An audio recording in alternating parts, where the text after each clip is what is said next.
안녕하세요 여러분. 오늘의 흥미로운 영상 내용은 젊은 중국 민족주의자가 베이징에 등을 돌린 사연, 그리고 워렌 버핏처럼 은행에 투자하세요, 성을 소유하세요에 관한 것입니다. 우선 좋아요 버튼을 누르고 채널 구독 및 알림 설정도 잊지 마세요. 여러분의 관심과 지지가 저희에게 큰 힘이 됩니다. 첫 영상은 월스트리트 저널에서 다룬 한 흥미로운 이야기를 소개하려고 합니다. 바로 젊은 중국 민족주의자 알렉스 주의 이야기입니다. 그녀는 한때 중국 공산당을 열렬히 지지했던 리틀 핑크로 알려졌지만 해외에서의 경험과 코로나, 팬데믹을 겪으며 완전히 다른 시각을 가지게 된 인물입니다. 이 이야기는 오늘날 중국과 세계의 젊은 세대 사이에서 민족주의와 개인적 성찰에 대해 중요한 시사점을 제공합니다. 알렉스 주는 중국 산둥성 출신으로 어릴 적부터 공산당의 애국 교육을 받으며 성장했습니다. 그녀는 중국의 경제적 성장과 1989년天安門 사건 이후 당의 안정 정책을 자랑스럽게 생각했습니다. 대학 시절에는 중국의 위상을 당연시하며 유럽 유학길에 오르게 되었는데요. 그녀는 당시 중국과 대립적인 주제, 예를 들어 달라이 라마에 대한 논쟁에서 서방 친구들과 자주 갈등을 빚었습니다. 하지만 이런 확고한 믿음은 그녀가 서방에서 새로운 시각에 노출되면서 점차 흔들리기 시작했습니다. 알렉스는 유럽에서 미국인 남성과 연애를 시작하게 되면서 큰 갈등을 겪습니다. 당시 서방 언론은 신장 위구르족 수용소 문제를 집중적으로 다뤘고, 남자친구는 그녀와 이 문제를 토론하고 싶어 했지만 알렉스는 이를 외면했습니다. 그러나 그녀는 남자친구를 사랑하는 마음에 스스로 조사를 시작했고, 수많은 위구르족 생존자의 증언을 접하며 큰 충격을 받습니다. 그녀는 점점 공산당의 이야기가 아닌 진실을 받아들이게 되었습니다. 2019년 홍콩 민주화 시위가 벌어졌을 때 알렉스는 공산당의 선전을 믿고 시위대를 폭도로 여겼습니다. 하지만 홍콩을 방문한 그녀는 우연히 최루탄에 노출되었고, 시위대가 도움을 주는 모습을 직접 목격하며 그들의 이야기를 이해하기 시작했습니다. 그녀는 최루탄에 의해 의심이 사라졌다고 말하며 홍콩 사람들의 불만과 열망에 공감하게 됩니다. 이후 팬데믹이 터지면서 알렉스와 많은 중국인들은 중국 정부의 엄격한 코로나 봉쇄와 정보 통제에 분노했습니다. 특히 우한 의사 리원 양의 죽음과 관련된 진실이 드러나면서 그녀는 공산당에 대한 신뢰를 완전히 잃게 되었습니다. 알렉스는 팬데믹 중 남자친구와 함께 미국으로 이주했습니다.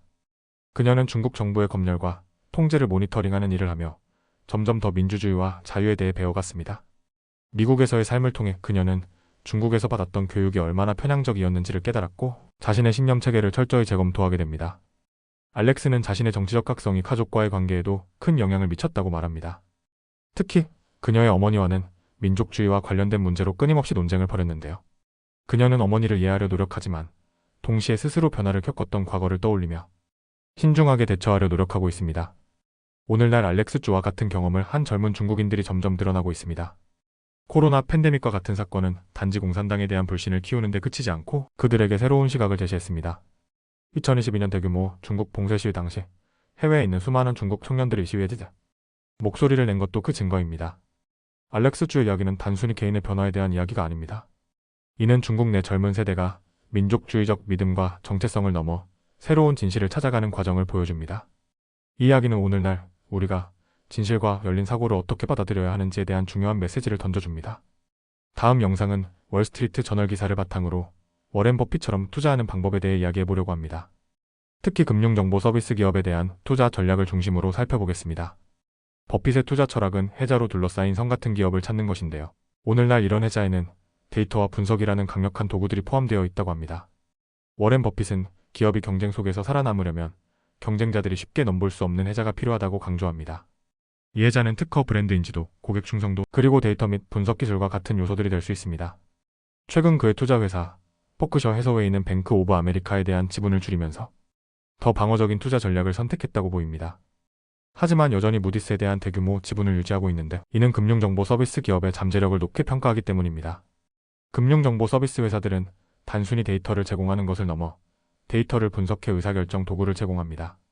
이런 회사들은 은행, 투자자, 보험사 등에게 꼭 필요한 서비스를 제공하며 다음과 같은 장점을 가집니다.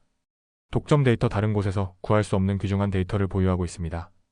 고수익 비즈니스 모델 소프트웨어, 구독과 같은 반복적인 수익 구조를 통해 안정적인 성장을 이룰 수 있습니다. 벤치마크 제공, 대출기관과 투자자들이 신뢰할 수 있는 기준을 제시합니다. 대표적인 기업으로는 무디스, MSCI, 팩트셋 등이 있습니다. 이런 기업들은 대출기관이나 투자 관리자보다 훨씬 높은 평가를 받으며 거래되고 있습니다. 해자의 대표 주자 FAI와 아이적, 이 중에서도 FICO라는 이름으로 알려진 FAI와 아이저 코퍼레이션은 특히 주목할 만한데요. 이 회사는 신용 점수를 제공하며 금융업계에서 사실상 표준으로 자리 잡았습니다. 성과 지난 10년간 연평균 40% 이상의 수익률을 기록했으며 2024년 한 해에만 주가가 2배 이상 상승했습니다. 가격 전략 최근 FICO는 신용점수 제공 비용을 인상했지만 여전히 대출기관과 금융사들에게 필수적인 도구로 자리 잡고 있습니다. 하지만 모든 투자에는 위험 요소도 있습니다. 높은 밸류에이션, 현재 FICO의 주가는 전망 주가 수익 비율이 75배 이상으로 매우 높은 편입니다. 이는 성장 기대치가 충족되지 않을 경우 큰 리스크로 작용할 수 있습니다. 규제 리스크 미국의 모기지 시장 규제 변화로 인해 FICO 점수의 의무 사용이 줄어들 가능성이 있습니다. 경쟁 벤터지 스코어 같은 경쟁 점수 시스템도 점차 시장에서 입지를 넓히고 있습니다. 그럼에도 불구하고 금융정보 서비스 기업들은 여전히 유망한 투자 대상으로 평가받고 있습니다. 왜냐하면 대출, 거래, 기업 금융 등 다양한 분야에서 데이터와 분석에 대한 수요가 지속적으로 증가하고 있기 때문입니다. 워렌 버핏이 무디스에 대한 투자를 유지하는 이유도 바로 여기에 있습니다. 이런 기업들은 안정적이고 반복적인 수익을 창출하며 혜자가 깊고 넓은 기업들로 평가됩니다. 기사가 소개한 내용은 금융정보 서비스 기업에 대한 투자 전략을 이해하는 데 도움이 되었길 바랍니다. 워렌 버핏처럼 혜자가 깊은 기업을 찾고 장기적인 성장 가능성을 평가하는 것이 중요합니다. 오늘은 여기까지입니다. 다음 영상에서 더 유익하고 흥미로운 내용으로 찾아뵙겠습니다. 이 영상은 투자 의견이 아닙니다. 매우 고맙습니다.